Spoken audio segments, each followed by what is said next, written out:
trying out a new angle today. You like it? I knew you would. So check this out. See that right there? Those are my Metal Sonic gloves. Because of course this is Metal Sonic costume making, part 3. So, the gloves are pretty much done. There is a question of whether I will be making claws or not, because as you saw from the previous video, or was it episode 1? Who cares?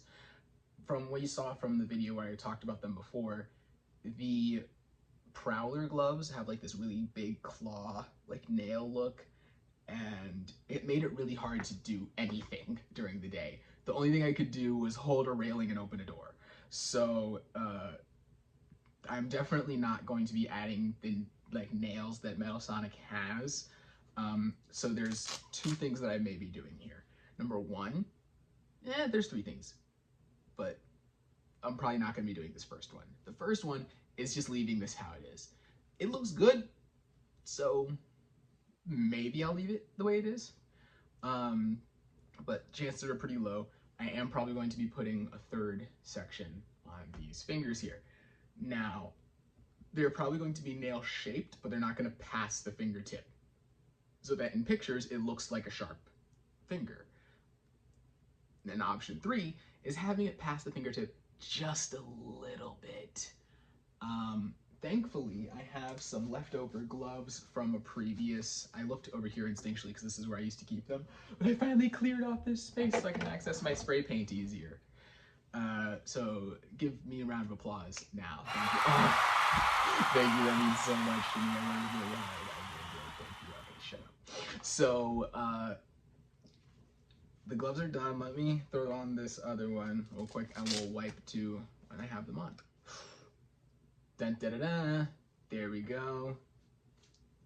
Now, I don't really have any footage of me making the armor for this because the templates I used to make these side panels are the same templates from my Etsy commissions, and I just worked on it all at the same time. I was like, rather, while I'm working on these other commissions, I'll also skim a little bit and make some of my armor, rather than setting aside time away from my commissions to work on this separately. I was like, that's not gonna happen.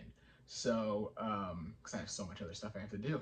Also, as you can see, I weathered and battle damaged these the way I said I would. I know it's not super noticeable from a distance, but it you know, it's for me. It's for me to like the way they look, you know? Some of this is for detailed purposes and others is for me. And also, like, the metal looks more real from a distance now that it's like a bit weathered and damaged, as opposed to if, you know, if it didn't, if it was just, and also you can't even see the shape of the metal when it's just that smooth, like, silver metal. But now that it has the battle damage, you can actually see that these are like faceted pieces that I carved every single one by hand. So yeah, that's why I throw every bit of detail that I possibly can into it. But one thing I noticed while I was putting these on is another reason why I can't have those nails is that slipping on the glove, I need that side of my fingertip. I need my fingertips to be able to access it. I can do it with the side of my finger like that, but it's just easier if I don't have like giant protruding nails. So if I do have those nails, it's probably going to be off the top a little bit. And I'm also planning on being able to scrape the ground with my knee pads and my toe caps and sliders and all that. So some extra elements are going to be going into making these like really sturdy and strong, but we'll save that for when we get to it. For right now, I want to show you something really cool that happened. So I went to Joann Fabrics. Rest in peace, Joann, if you're closed by the time this comes out. Or by the time you're watching this, Joann will probably be gone. Also, I think I'm the only person on earth that calls it Joann because it's called Joann. It is not called Joann's, or it was not called Joann's. It's Joann Fabrics and Crafts. Like how people say Barnes and Nobles? Really, where are the nobles? Because I thought it was Barnes and Noble. I'm not sure. So, but I was at Joann and I was looking for like a navy blue fabric, and I brought these pants with me so that I could find a color match exactly to it. Also, they were having huge fabric sales and stuff, but I only needed a square like this big, and they said minimum 2 yards purchase for all fabrics, not even if you're trying to get a discount. I'm like, come on, like, this is why I'm just gonna be shopping at the Fabric District from now on. Sorry, Joann, I can get 2 yards of fabric for $2 over in the Fabric District. But anyway, I'm paying for the convenience. I was paying for the convenience with Joann because they were like 30 minutes from me. Fabric District is also about 30 minutes the other way, but it's a pain in my backside to find parking there. So it's like, yeah, I'm just paying for the convenience with Joann, I guess. But now I'm stuck to Fabric District. No! 5 yards of fabric for $2. Oh, woe is me. What am I gonna do? Anyway, so I didn't get the fabric I wanted, and I also didn't find a decent color match anyway. And then I thought, wait a second, I bought t-shirts to practice on when I was first making the A-Train costume. But when I realized that I wasn't very good at sewing, so I was going to need to just use fabric glue, and then I wasn't gonna be able to test it out. I was just gonna have to go for it because I was running low on time. I scrapped the shirts, and I said, you know what, I'll just use them for something else. And I just had them under my setup here. All the, not the worst stuff, but the stuff I use the least goes under my workspace here. So I was thinking to myself, wait a second, I think I had a navy blue shirt in there. And here it is. All right, so check this out. It's the exact shade of blue. The exact shade of blue. Like, it looks a little different on camera, but in person, it's like the exact shade of blue. And also, they're going so far apart from each other. Like, this is gonna be going on the back of my neck, and these are going on my legs. So it's not really gonna matter. But I think what's good too is that I'm going to just, have this as other material for if I want to add it to something else. If I want to have anything else in that navy blue, I can have it now. So that's freaking awesome. So in the other video, I said what the blue fabric was going to be used for. I'm going to screen print a Guardian of United Nations or Unified Nations, whatever GUN stands for in Sonic. That's what I'm going to be using the fabric for.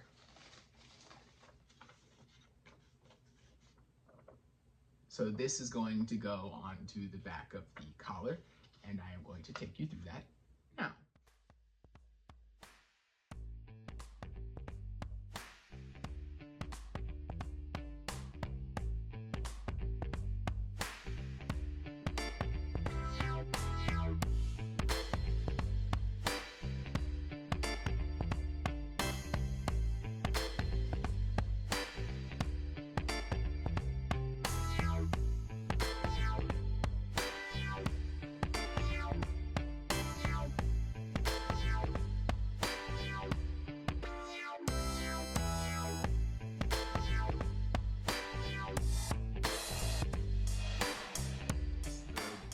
Gun patch is done. I'm actually not going to attach it yet until I have blue Velcro for the back of the collar and gray Velcro for the front. So I want to take a second to go over the shirt that I'm going to be wearing under the vest. As you can see from the concept here, all I was really looking for was something robotic so I could get the arms visible, and then I didn't really care what was on the chest and stomach area as long as it was something robotic looking. But this is the Iron Man shirt from the concept. That's where this stomach came from. But the problem with that is that it has red on the arms, and I'm referencing Metal Sonic, who has silver arms. So I was thinking, okay, I'll probably need something like War Machine or Iron Man Mark II, or something that's overall got a chrome / silver vibe going on with it to match the rest of the aesthetic. So I was hoping for something that had a blue chest and silver arms, or blue chest and gray arms.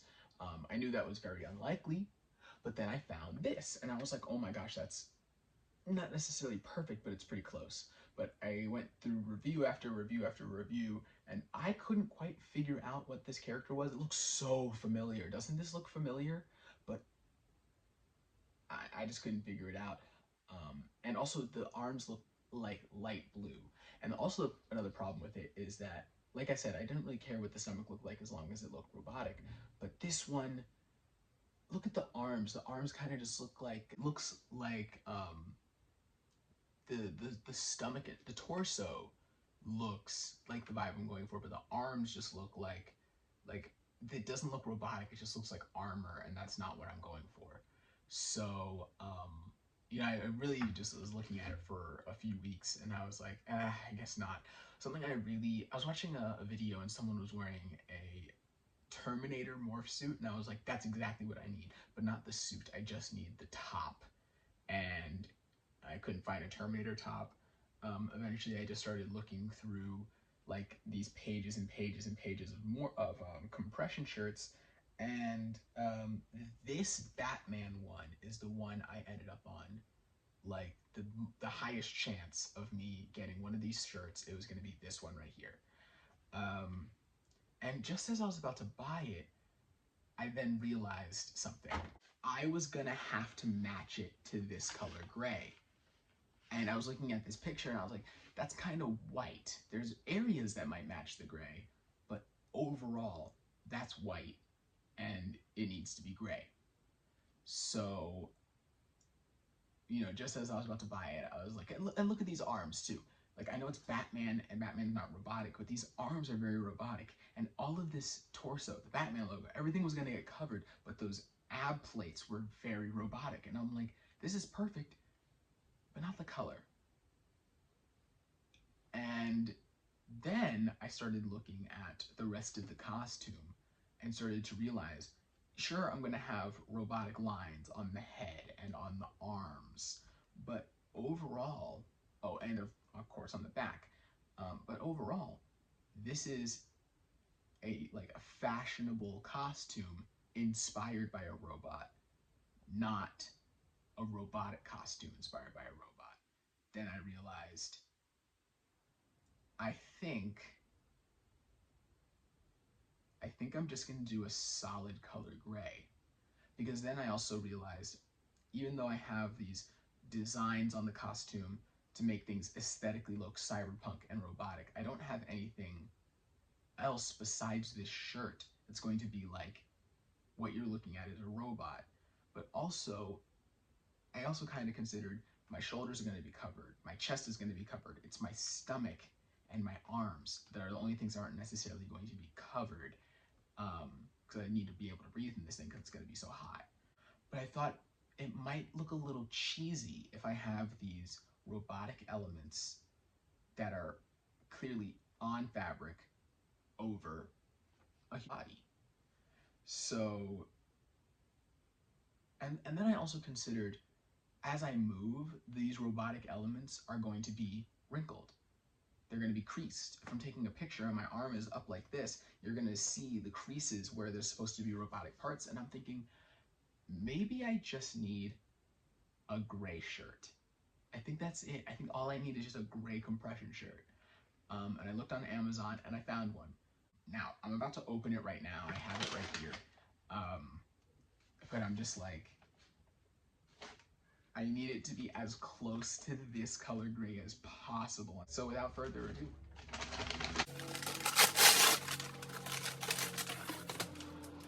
oh man, it's dark. It is dark. I think it might be okay though. That's the thing too about those robot shirts, is that, yeah, if they didn't look remotely the same color gray, that would be a huge problem. It would kind of distract, it would take the eye away from everything. Like the way that the Iron Man shirt kind of worked was because it was actually a similar color gray, but if I get it in person and those grays turn out to be kind of reddish, like my Falcon shirt, I put it up in comparison and the gray was also kind of red. I would hold up some of the pictures next to it and be like, no, this gray is kind of purplish. Like gray on gray just doesn't work. So I think this gray is going to be good because it's going to match the vibe a little bit more. So I'm actually going to try this on right now and show you what it looks like. As I was pulling it out of the package, I was like, this is big. I ordered a medium. What the flip is this? I mean, it's comfortable. It's just huge. I'll admit, I look kind of goofy right now, but it's mainly because the costume's not done. Yeah, I mean, really, this is getting covered, this is getting covered, this is getting covered, so it's kind of just like these areas of my arms. I don't want to feel like I'm wearing long, flowy clothes. So I was at a yard sale and I found this bag, and I was looking at it and thinking, this is a really nice material. I can harvest these straps, and I can also harvest the buckles because, oh my gosh, they're gold buckles. And there's also some D-rings on the back here. So I can harvest the straps off of it with a seam ripper. I can cut this shape to exactly what I need it to look like. And it's also blue. So there we go. Already it was like $3. Yeah, it was like $3 to get that. As opposed to trying to go to Joann and getting their 2 yards of fabric that I'm not gonna need. So, there's one last thing I want to go over while I'm wearing this vest. Something I realized is that in my concept picture here, notice how the front vest, the chest pack, is going over everything, and that these are kind of coming out the bottoms. Something I realized is that when I'm wearing this thing that's supposed to be a backpack, I think the straps might come too close to the chest area and push this inward. So I'm going to try on a bunch of backpacks right now and see how they fit, because I only have one chest bag, and it's a chest bag that hangs kind of down here, so it's not really good to test how that would look with that. Okay, I've got some big news. Like big. Like, this video was not supposed to be this long, but because it has happened before I started the next step, I'm throwing it into this part right here. So I was on my way back from work, and there was this massive yard sale happening just outside my neighborhood. I mean, still in my neighborhood. And I was like, you know what, let me just sneak on by and just skim and see what I can find. I found these really cool 7-Eleven pants. I'll show a picture of them right here.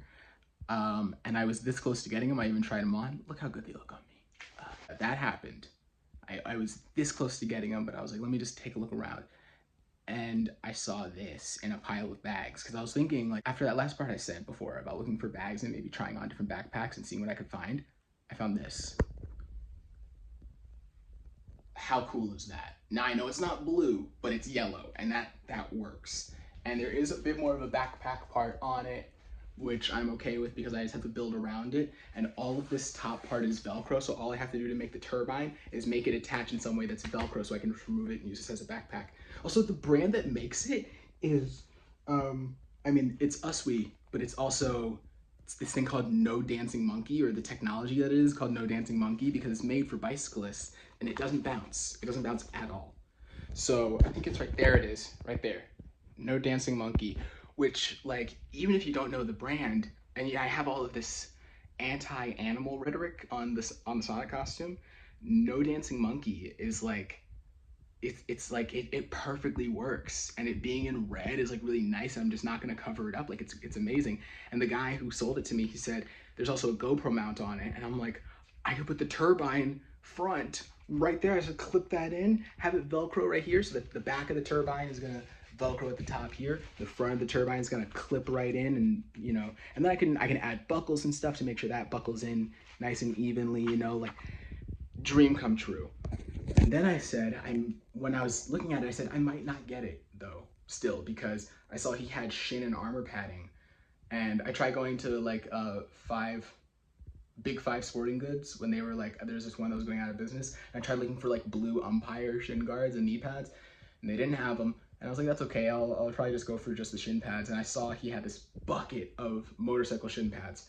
And he said, I was like, I might not get the backpack, but I may get those. And he said, oh, those are free. So I got them. I'm going to be sanding this down and spray painting it that metallic blue once I get it. And he said, grab as many as you want. And I was like really on the fence about it. But I was like, it's free though. If I end up not using it, it's free. I didn't spend any money on it. So I got another one of these and I got elbow padding just in case. I'm not gonna use it for Metal Sonic for sure. I'm sure that I'm not gonna use it, but it's still great to have. So that just happened.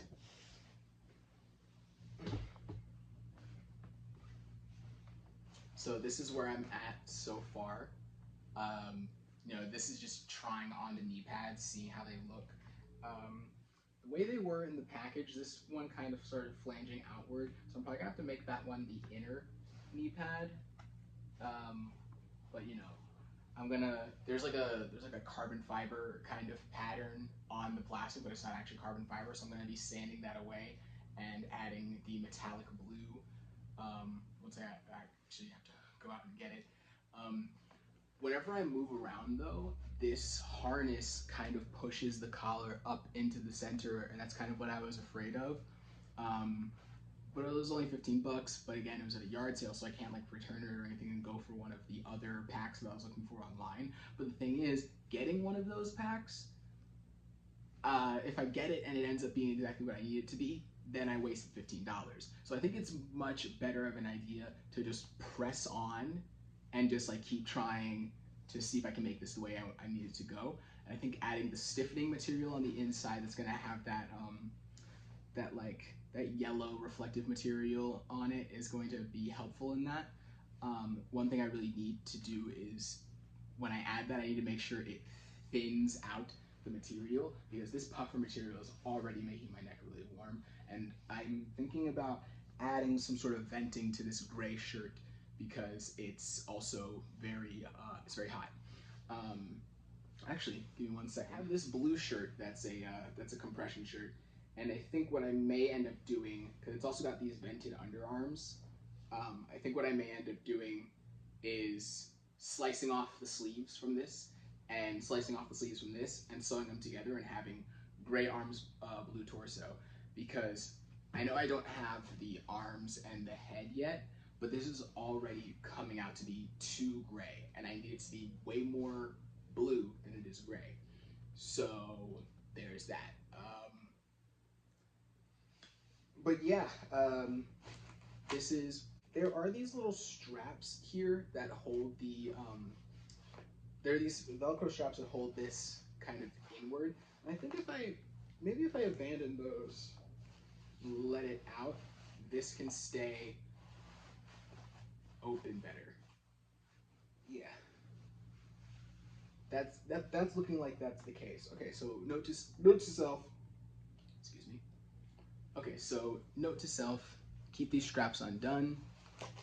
Keep that more open, and I'll be working on the GoPro attachment here that will have that piece, that turbine front piece. But yeah, I will have to figure out a way to make this stay, but that's not going to be very difficult.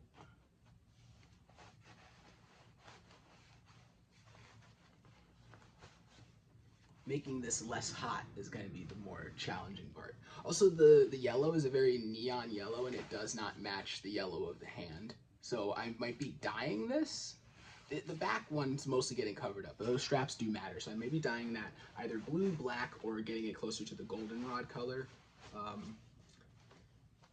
Yeah, I think what I'm also maybe going to have is my shoulder pads might have a buckle to keep that in place, to give it more of a tactical element, while also keeping my collar away from my neck so I'm not dying of heat. And yeah, so that's where we are so far. Next video, I'm going to be adding the Velcro that is going to be putting that onto the back here. Fixing up the Velcro that's going to be going on the inside here. And painting some of the blue elements that's going to be going on my arms. So thank you for watching part 3. Stay tuned for part 4.